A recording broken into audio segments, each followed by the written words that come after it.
ఓం నమో భగవతే వాసుదేవాయ. నిన్న మనం ఉదంకుడు తింటున్నటువంటి భోజనంలో తల వెంట్రుక రావడంతో ఆయన పౌష్య మహారాజుకి శాపం ఇవ్వడం, పౌష్య మహారాజు కూడా శాప వాక్కును విదిలేయడం రెండూ జరగడం. ఆ తర్వాత చాలా పొరపాటు చేశామనుకుని ఉదంకుడిని తన శాపాన్ని ఉపసంహారం చేయమని అడగడం దాకా తెలుసుకున్నాం. ఇక్కడ భారతం వాక్కు శక్తిని చెప్తోంది.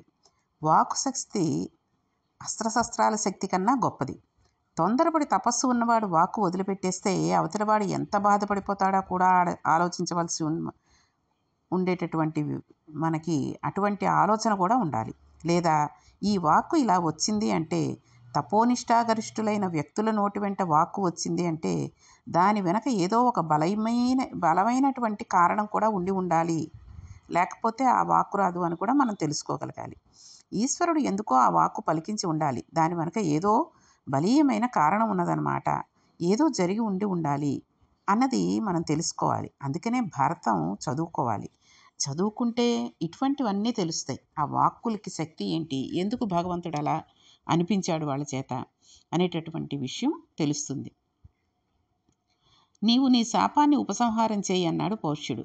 అప్పుడు ఉదంకుడు అన్నాడు, అలాగే ఉపసంహరిస్తాను, నీవు కూడా ఉపసంహారం చెయ్యి అన్నాడు. ఇక్కడ స్వభావము అన్న మాట ఎలా ఉంటుందో చెప్పారు నన్నయ్య గారు. మనకి అన్ని రకాలుగా తెలియచేయడమే నన్నయ్య గారికి కావాల్సింది. కాబట్టి భారతం అంతర్గతంగా మనకి అన్ని విషయాలు ఆయన చెబుతున్నారన్నమాట. త్రికరణ శుద్ధిగా ఉన్నది ఉన్నట్టు స్వభావం గురించి మాట్లాడేవాడు ఉండడు. తన స్వభావం ఇది అని చెప్పడు. పైకి ఒకలా కనబడతాడు, లోపల ఒకలా ఉంటాడు. పైకి కనబడినట్టు లోపల ఉన్నాడని మనం అనుకోకూడదు. స్వభావాన్ని తెలుసుకోవడం చాలా కష్టం. ఇక్కడ పౌష్యుడు స్వభావం గురించి మాట్లాడుతున్నాడు. ఆయన ఈ క్రింది విధంగా అన్నాడు. నన్నయ్య గారి పద్యాలలో ఈ పద్యం చాలా ప్రఖ్యాతి వహించిన పద్యం. ఈ పద్యంలో స్వభావ వర్ణనం చేయడం జరిగింది. అసలు స్వభావాన్ని గురించి చెప్పడం చాలా కష్టం. ఈ పద్యంలో స్వభావాన్ని గెలవడం ఎంత కష్టమో చెప్పారు. కాబట్టి ఆయన అన్నారు, నిండు మనంబు నవ్య నవనీత సమానము పల్కు దారుణాఖండముల శస్త్రతుల్యము జగన్నుత విప్రులయందు నిక్కమీ రెండును రాజులయందు విపరీతము కావున విప్రుడోపు నోపండతి శాంతుడయ్యు నరపాలుడు శాపము క్రమ్మరింపగన్. బ్రాహ్మణులు గొప్ప తపస్సు చేసి ఉంటారు. వారి మనసు నవనీతంలా ఉంటుంది. అప్పుడే తీసిన వెన్నముద్ద ఎలా ఉంటుందో అలా ఉంటుంది. కానీ వారి పలుకు చాలా దారుణంగా ఉంటుంది, కఠినంగా ఉంటుంది. కానీ మాట అలా మాట్లాడారు అంటే అవతల వారిని దిద్దడానికి మాట్లాడతారు తప్పితే వారి స్వభావం నందు దోషం లేదు. వారి స్వభావం చాలా మంచిది. బ్రాహ్మణుడు అమృత హృదయుడు. ఆయన వాక్కు కఠినంగా ఉన్న మనస్సు వెనలా ఉంటుంది. కాబట్టి వాక్కు కఠినమైనది వచ్చినా మళ్ళీ దానిని తిప్పి అనుగ్రహించగలిగిన లక్షణం బ్రాహ్మణుడికి సహజంగా ఉంటుంది. కానీ రాజుల యందు మాట వెన్నపూసలా ఉంటుంది, మనసు వజ్రంలా కాఠిన్యంలా ఉంటుంది. ఇంత కఠినమైన మనసు ఉన్నవాడు ఇప్పుడు మంచిగా ఉన్నట్టు ఉన్నా మనసు వెన్నపూస కాదు. కాబట్టి శాపవాక్కును తీయలేడు. నీవు బ్రాహ్మణుడు కాబట్టి నీవే శాపవాక్కును తీయగలవు. నీవు నీ శాపవాక్కును తీయి, నేను నా శాపాన్ని తీయలేను అన్నాడు. ఎంత తీయగా చెప్పాడో చూడండి ఆయన ఇందులోను. ఆ రాజుకి ఎంత తెలివితోటి, ఎంత చక్కగా అవతల వాళ్ళ మనస్సు నొచ్చుకోకుండా, నీవు బ్రాహ్మణుడు కాబట్టి నీవే శాప విమోచనాన్ని చేయగలవు, నేను చెయ్యలేను అని చక్కగా చెప్పాడు. దాంతో ఉదంకుడు అన్నాడు, అలా అయితే నీకు కొద్ది కాలంలోనే నా శాపం నుండి విముక్తి కలుగుతుంది, నీకు గుడ్డితనం పోతుందని చెప్పి కుండలాల్ని తీసుకుని అక్కడి నుంచి వెళ్ళిపోయాడు. ఉదంకుడు కుండలాలను పట్టుకుని గబగబా వెళ్ళిపోతున్నాడు.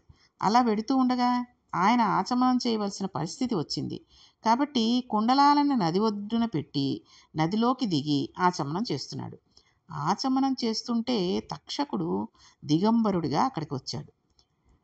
ఇంతకన్నా అపవిత్రమైన దర్శనం లోకంలో ఇంకేం ఉండదు కదండి.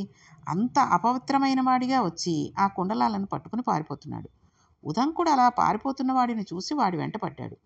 వెంటనే తక్షకుడు నాగరాజుగా మారి అక్కడే ఉన్న ఒక పెద్ద పుట్టపు కలుగులోకి దూరిపోయాడు. ఉదంకుడికి ఒక పెద్ద బాధ ఉంది.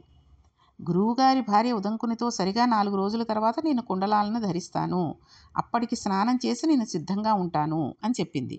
ఈ లోపల ఉదంకుడు కుండలాల్ని తీసుకువెళ్లాల్సి ఉంది. గురువుగారి దగ్గర చదువుకున్న రోజులలో తనంత తాను ప్రయత్నం లేకుండా వచ్చిన అష్టసిద్ధులను వాడుకుందామని ఆయన ఎప్పుడూ అనుకోలేదు. అందుకనే పౌష్యమహారాజు దగ్గరికి నడిచి వెళ్ళాడు. పౌష్యమహారాజు దగ్గర నుండి నడిచి వచ్చాడు. లేకపోతే వాయుగమనం చేసి వెళ్ళి ఉండేవాడు కదండి. ఆయనకు వాటి మీద ఆసక్తి లేదు. అసలు తనకు అటువంటి సిద్ధులు ఉన్నాయన్న విషయాన్ని కూడా ఆయన పట్టించుకోలేదు. ఇప్పుడు వాటి అవసరం వచ్చింది. ఎందుకని? గురుదక్షిణ సమయానికి చెల్లించాలి. అందుకని ఆయన అష్టసిద్ధులను ఆధారం చేసుకుని తను కూడా తక్షకుడు వెళ్ళిన మార్గంలో పుటలో నుంచి పాతాళంలో గల నాగలోకానికి వెళ్ళిపోయాడు. తీరా నాగలోకానికి వెళ్ళి చూస్తే అక్కడ ఎవ్వరూ కనబడలేదు. అంతా నిశ్శబ్దంగా ఉంది. ఇప్పుడు ఆయనకు ఆ నాగరాజులు కనబడాలి. కనబడి ప్రసన్నులవ్వాలి. ప్రసన్నులై తిరిగి తన కుండలాన్ని తనకిచ్చేయాలి. కాబట్టి ఇప్పుడు ఆయన నాగరాజులని ప్రార్థన చేశాడు. బ్రాహ్మణుడు తిరిగి శాపవాక్కు విడిచిపెట్టకూడదు అన్నది ఇక్కడ పైన చదువుకున్నాం కదండి. నాగరాజులు తపోనిష్టాగరిష్ఠులు, మహానుభావులు. వారిలో ఆదిశేషుడు వంటి గొప్పవారు ఎందరో ఉన్నారు. అందుకని అటువంటి వారిని ప్రార్థన చేసి దేవతా స్వరూపం ప్రసన్నం చేసుకోవాలి. కాబట్టి ఉదంకుడు చేసిన తప్పు ఏంటండి? శాపవాక్కు విదిలిపెట్టాడు. కాబట్టి ఇప్పుడు దేవతలందరినీ నాగదేవతలందరినీ కూడా ప్రసన్నం చేసుకోవాలి అంటే వాళ్ళని కొలవాలి. దేవతలకి ఒక లక్షణం ఉంటుంది. మహాభారతం అంతా దీని మీదే నడిచిందండి. దేవతలు కనబడినప్పుడు వాళ్ళు మీకేం కావాలి అని అడుగుతారు. మీరు అడిగిన దానిని వెంటనే ఇచ్చేస్తారు. ఇక్కడే భారతంలో పెద్ద అల్లరి జరిగిపోయింది. కుంతి సూర్యుడిని అడిగింది కదండి. సూర్యుడు నీవు కన్యవో ఎవరివో నాకు అనవసరం, నీవు దేవతామూర్తిని ప్రార్థన చేసావు, నేను వచ్చాను, నన్ను చూడగానే నా తేజస్సు చూసి నీలాంటి కొడుకు ఉంటే అన్నావు, ఇచ్చేశాను, అంతే. వాడిని బంగారు పెట్టెలో పెట్టి వదిలేస్తావో ఇంట్లోకి తీసుకెళ్ళి పెంచుకుంటావో అది నీ ఇష్టం అని చెప్పి ఆయన వెళ్ళిపోయాడు. దేవతలది ఆ లక్షణం అండి. వాళ్ళు కనబడితే చాలు, కోరిక తీరిపోతుంది. వాళ్ళు కనబడాలంటే ప్రార్థన చేయాలి. ప్రార్థన చేస్తే ప్రసన్నులవుతారు. ప్రసన్నులైతే కనబడతారు. కనబడితే కోరిక తీరుస్తారు. అక్కడికి వచ్చాడు ఉదంకుడు. మహాభారతంలో ఎన్ని నేర్పుతుందో చూడండి. ప్రతి చోట ఆచారకాండము, వేదము, ధర్మము అన్నిటినీ ఆవిష్కరిస్తూ ఉంటారు. కాబట్టి ఇప్పుడు ఆయన ఏం చేశాడు? ప్రార్థన చేశాడు. ఏ రకంగా? బహువన పాదాపాబ్ధి కులపర్వత పూర్ణ సరస్వతీ సహిత మహామహీభర మజస్ర సహస్ర ఫణాళిదాల్చి దుస్సహతార మూర్తికిన్ జలది సాయికి బాయక సయ్యయైన యయ్య హిపతి అనంతుడు మాకు ప్రసన్నుడయ్యడన్ అన్నాడు. మొట్టమొదటగా ఎవరిని పూజ చేశాడండి? అనంతుణ్ణి ప్రార్థన చేశాడు. అనంతుడు గొప్ప తపస్సు చేసినవాడు. బ్రహ్మగారి దగ్గర వరములు పొందాడు. ఆ అనంతుణ్ణి గురించి గొప్ప స్తోత్రం చేస్తున్నాడు. కులపర్వతములతో, నదులతో, అరణ్యములతో ఉన్న ఈ భూమిని అంతటినీ కూడా తన పడగల మీద మోసే ఆదిశేషుడు ఎవడు ఉన్నాడో ఆయన ఈ భూమి భారాన్ని వహించడమే కాదు, ఇటువంటి బ్రహ్మాండములన్నిటినీ తన బొజ్జలో పెట్టుకున్న శ్రీరమన్నారాయణుడు పాలసముద్రంలో పడుకుని ఉండగా ఆయనకు సయ్యయ్య ఎవడు ఉన్నాడో అటువంటి శేషుడు నాకు ప్రసన్నుడు అయ్యడు కాక అన్నాడు. నన్నయ్య గారు ఆది కవిగా ఆ తర్వాతి కవులకు శతక సాహిత్యంలో ఆ తర్వాతి కాలంలో మకుటం పెట్టడం నేర్పారండి. శ్రీకాళహస్తీశ్వర అంటూ ధూర్చటి మొదలైన మకుటం పెట్టిన శతకాలు ఎలా రాశారో ఒకే మకుటంతో పద్యరచనగా ఆది కవిగా నన్నయ్య చేస్తారు. కాబట్టి ఆయన ఆ రకంగా ప్రార్థన చేశాడు. ఆయన ఏ జాతిలో పుట్టాడు? ఆయనంటే ఇక్కడ శేషుడు, ఆదిశేషుడు ఏ జాతిలో పుట్టాడో ఆ నాగజాతి ఇబ్బందులు పడకుండా, దేవతల వలన రాక్షసుల వలన ఆపదలు రాకుండా గొప్ప తపస్సు చేసి దేవతల చేత రాక్షసుల చేత కూడా నమస్కరించబడే లక్షణం ఉన్నవాడు. దేవతలు రాక్షసులు కూడా నమస్కరిస్తూ ఉంటే ఇరువురి తలల మీద అలంకారం చేయబడిన కిరీటములలో పొదగబడిన మణులు కాంతల చేత ప్రకాశించే పాదపద్మములు కలిగిన పరమేశ్వరునికి ఆభరణముగా భాషించే వాసుకి మాకు ప్రసన్నమగుడుగాక అన్నాడు. ఈ ప్రార్థనలో ఇదొక చిత్రమైన విషయం.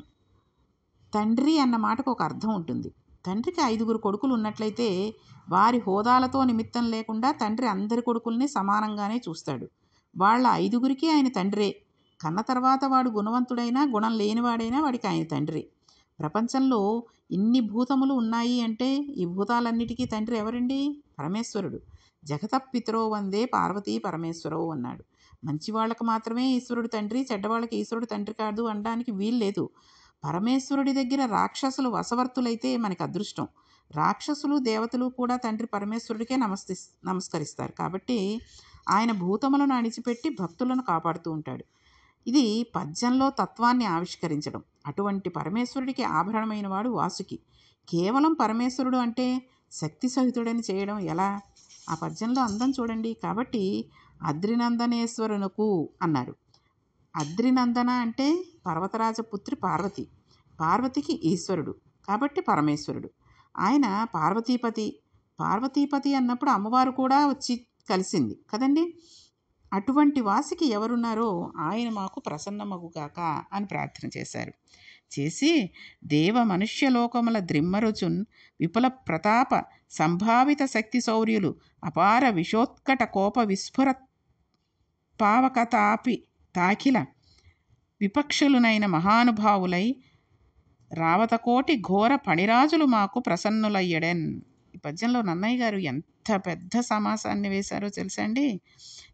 దేవలోకంలో మనుష్యలోకంలో అంతటా తిరుగుతూ అపారమైన కోపంతో ఉంటూ తమ విషము చేతి దేనినైనా కాల్చగలిగిన శక్తి కలగారు వారై మహానుభావులై ఐరావత వంశంలో జన్మించిన వారినటువంటి నాగులన్నీ కూడా మాకు ప్రసన్నమయ్యేది కాక అని అడిగాడు. గోత్ర మహామహీధర నికుంజముల్ విపినంబుల గురుక్షేత్రమునన్ ప్రకామగతి ఖేలన నొప్పి సహాస్వసేనుడై ధాత్రి పరిభ్రమించు బలతర్ప పరాక్రమ దక్షుడీ క్షణస్రోత విభుండు తక్షకుడు సూర్యుడు మాకు ప్రసన్నమయ్యడన్ అని తక్షకుడు మీద స్తోత్రం చేస్తున్నాడు. పెద్ద పెద్ద పర్వతముల దగ్గర పుట్టలలో తిరిగే లక్షణము ఉన్న తక్షకుడు కన్ను చెవి రెండిటినీ శక్తి ఒక ఇంద్రియమునందే పెట్టుకుని ఉన్నవాడు. చూస్తున్నప్పుడు ఇంక వినబడదు, వింటున్నప్పుడు ఇక కనబడదు. అలా రెండు ఇంద్రియముల శక్తి ఒక ఇంద్రియములో కలిగినవాడు. అటువంటి సూర్యుడైన తక్షకుడు మాకు ప్రసన్నం అయ్యడు కాక అని ఆ నాగులను ఉద్దేశించి ఈ స్తోత్రాలన్నీ చేశాడు. ఈ పద్యములు ఎక్కడ చదివినా ఎప్పుడు చదివినా ఎవరు విన్నా వాళ్ళకి పాముల వలన బాధలు రావు.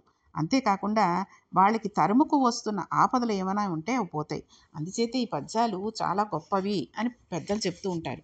మనం అందుకే ఈ రామాయణం, భారతం, భాగవతం ఇలాంటివి చేసేటప్పుడు కొన్ని కొన్ని పద్యాలు చాలా గొప్పవి, కొన్ని కొన్ని అధ్యాయాలు చాలా గొప్పవి. అది చేసినందువల్ల ఈ ఫలితం ఉంటుంది అని తెలుసుకున్నప్పుడు ఊరికే ఓహో ఇలా చేస్తే ఇలా వస్తుందిట అని కాకుండా మనం కూడా అది నిత్యము చదువుకోవడానికో లేకపోతే నిత్యము వినడానికో ప్రయత్నం చేసామనుకోండి, అది మనకి బాగా మనసులో కుదిరిపోయిన తర్వాత మనం తెలిసిన వాళ్ళకి కూడా చెప్పుకోవడానికి వీలుగా ఉంటుంది. కాబట్టి ఈ పద్యాలన్నీ కూడా అంటే ఈ నాగలోకంలో ఉండేటటువంటి నాగులన్నిటినీ, అదీగాక తక్షకుణ్ణి, వాసుకుని, శేషుణ్ణి, ముఖ్యమైన పెద్ద పెద్ద నాగులన్నిటినీ కూడా ఈయన స్తోత్రం చేశారు. కాబట్టి ఈ ఈ పద్యాలన్నిటినీ కూడా మనం కూడా రోజు చదువుకోగలిగితే లేదా రోజు వినగలిగితే చక్కగా ఎటువంటి వాళ్ళకైనా సరే పాముల వలన బాధలు రావు.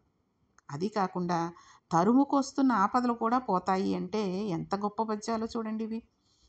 కాబట్టి ఈ రకంగా ప్రార్థన చేశాడు.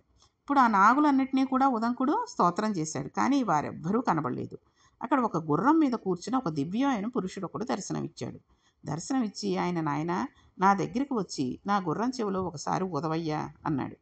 ఆయన దివ్య పురుషుడు కాబట్టి ఉదంకుడు ఆయన మాట నమ్మాడు. వెళ్ళి ఆ గుర్రం చెవిలో ఒకసారి ఉఫ్ అని ఊదాడు. ఊదేసరికి అక్కడ ఒక పెద్ద అగ్నిహోత్రం పాతాళైక నికేతనాంతరమునం పర్వందత స్వాఖిల శ్రోతో మార్గ వినిర్గత్రోగ దహనార్చుల్ పన్నగ వ్రాతముల్ భీతెల్లెన్ భుజగాధినాధు మనమున్ భేదిల్ల గల్పాంత సంజాత ప్రోద్ధత బాడబానల సికిసంకాధికాంతకమై ఆ చెవిలో ఒక్కసారి ఊదేసరికి ఒక పెద్ద అగ్నిహోత్రం, అది కూడా ప్రళయకాలంలో వచ్చే అగ్ని ఎలా ఉంటుందో అటువంటి అగ్ని పైకి వచ్చింది. వచ్చి ఆ నాగలోకాన్ని అంతటినీ చుట్టుముట్టింది. చుట్టుముట్టిన అగ్నిహోత్రానికి జడిసి గబగబా తక్షకుడు బయలుదేరి వచ్చాడు బయటికి. పరమశివుని ఆగ్రహాన్ని ఎటువంటిదో తపోనిష్టాగరిష్ఠుడైన బ్రాహ్మణుని ఆగ్రహం కూడా అంటే ఆయన కోపం కూడా అటువంటిది అని ఆయన అనుకున్నాడు. నేను చేసిన తప్పును దిద్దుకోవడం అంటే ఈ కుండలాలని ఆయనకి ఇచ్చివేయడమే అనుకుని గబగబా ఆ కుండలాన్ని తీసుకువెళ్ళి ఉదంకుడి చేతిలో పెట్టేశాడు. ఉదంకుడు ఆ కుండలాన్ని తీసుకున్నాడు. అష్టసిద్ధులు కలిగినవాడు. ఇప్పుడు తాను చాలా తొందరగా తన గురుపత్ని దగ్గరికి వెళ్ళాలి. ఎలా వెళ్ళాలి అని అడిగాడు. అంటే ఎక్కడ తను బుద్ధితో నిర్ణయించుకోవాలో అక్కడ సిద్ధులు వాడాడు.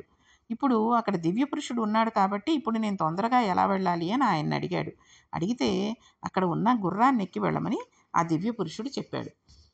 అక్కడే ఆశ్చర్యమైన సందర్భం ఒకదాన్ని ఉదంకుడు చూశాడు. అక్కడ ఒక రాట్నం ఉంది. ఆ రాట్నం దగ్గర తెల్లదారాలు నల్లదారాలు ఉన్నాయి. ఇద్దరు ఆడవాళ్ళు అక్కడ కూర్చుని ఉన్నారు. వాళ్ళ పేర్లు ధాత విధాత.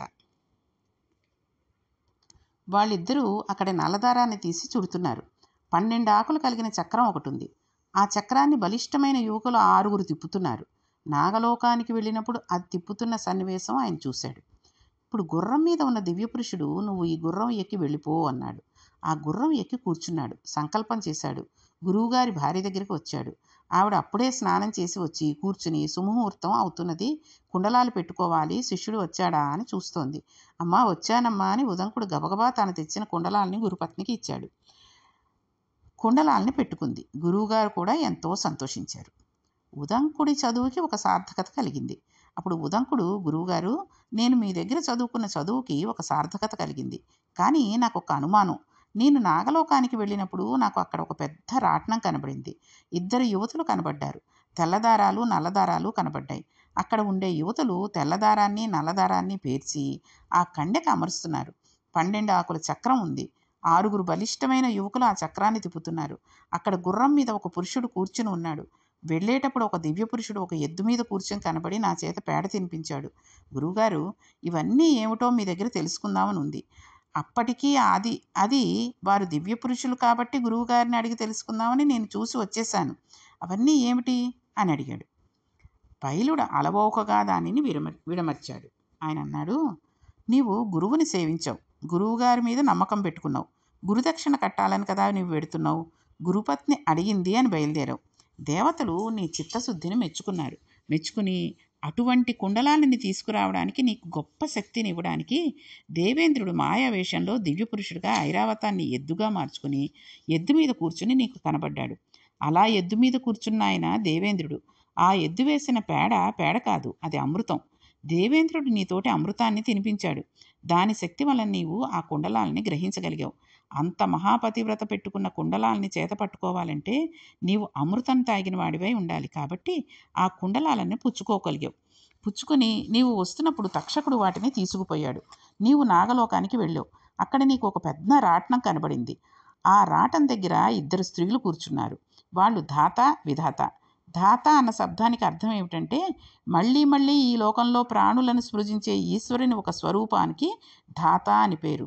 ఆ ఈశ్వరుడే ధాతగా ఉన్నప్పుడు ప్రాణులను సృజిస్తూ ఉంటాడు. ఆయన చాలా చమత్కారమైన పని చేస్తూ ఉంటాడు. జీవుడు మనసులో ఏ సంకల్పం చేస్తున్నాడు, ఏం చేస్తున్నాడు అన్నది రాసుకుంటూ ఉంటాడు. అంటే పరమేశ్వరుడు ధాతగా ఉన్నప్పుడు ప్రాణుల్ని సృజిస్తూ ఉంటాడు. ఆయన చాలా చమత్కారమైన పని చేస్తూ ఉంటాడన్నాం కదండి.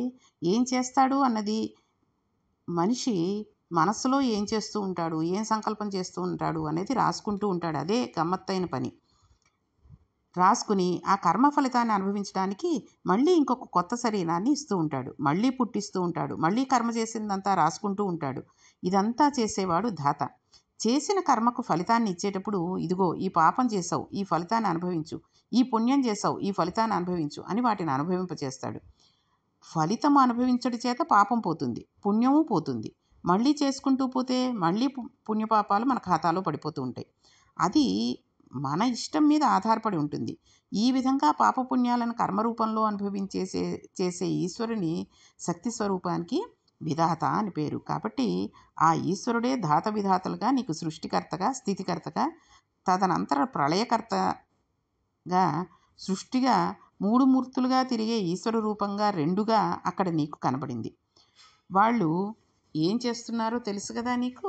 తెల్లదారాలు నల్లదారాలు పట్టుకున్నారు. అవే అహోరాత్రములు. కాలంగా ఈశ్వరుడు లోకానంతటినీ తిప్పుతూ ఉంటాడు. ఆ కాలంలో తెల్లగా ఉన్న దారాలన్నీ పగళ్ళు, నల్లగా ఉన్న దారాలన్నీ రాత్రులు అని చెప్పి ఇంకా ఉదంకుడు అడిగినటువంటి ప్రశ్నలకి సమాధానం ఏం చెప్పాడు అనేది మనం రేపటి పారాయణంలో తెలుసుకుందాం. ఓం నమో భగవతే వాసుదేవాయ.